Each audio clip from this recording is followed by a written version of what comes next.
एका लग्नातून एक अतिशय अजब प्रकरण समोर आलंय।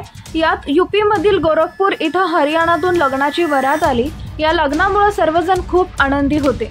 वधू और दोघांनाही एकमेकांचे फोटो पाहून एकमेकांना पसंत केलं। घरच्यांच्या सल्ल्याने मंदिरात लग्न करायचं ठरवलं। दोन्ही कुटुंबीय वेळेवर मंदिरात पोहोचले।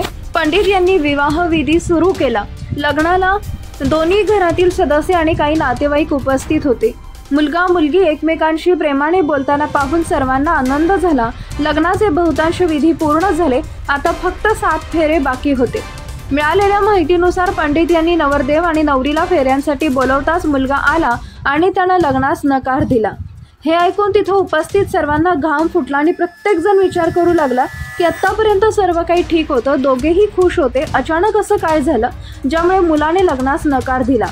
घरच्यांनी मुलाला लग्नास नकार देण्याचं कारण विचारले असता मुलानं आपली फसवणूक झाल्याचे सांगितले। त्यामुळेच त्याने लग्नास नकार दिला। मुलानं सांगितलं की मुलगी सावळी आहे असं म्हणत तरुणाने मुलींच्या कुटुंबियांना लग्नासाठी दिलेले पैसे परत करण्यास सांगितले। मुलाने पैशाची मागणी करताच मुलीच्या बाजूच्या लोकांनी गोंधळ घालण्यास सुरुवात केली। या गोंधळाची माहिती मिळताच पोलीस घटनास्थळी पोहोचले। पोलिसांनी दोन्ही पक्षांना पोलीस ठाण्यात आणलं। सध्या या प्रकरणी तोडगा काढण्याचे प्रयत्न सुरू आहेत। हे संपूर्ण प्रकरण चौरी चौरा पोलीस ठाण्याच्या हद्दीतील एका गावातील आहे। या घटनेत हरियाणातील एका कुटुंबाने त्यांच्या मुलाचं लग्न लावण्यासाठी चौरी चौरा येथील एका महिलेशी संपर्क साधला होता। महिलेने तरुणाच्या कुटुंबियांना गोरखपूरच्या एका कुटुंबातील मुलीबद्दल सांगितलं। त्यानंतर दोन्ही पक्षांनी आनंदाने लग्नाला होकार दिला।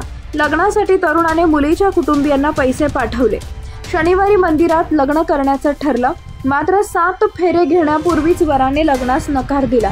आपल्याला दुसऱ्या मुलीचा फोटो पाठवला गेला आणि नवरी सावळी आहे, त्यामुळे त्यांना लग्न करण्यास नकार दिल्याचा आरोप मुलानं केलाय।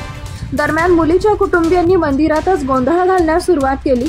मंदिर परिसरात गोंधळाची माहिती मिळताच स्थानिक पोलीसही घटनास्थळी पोहोचले।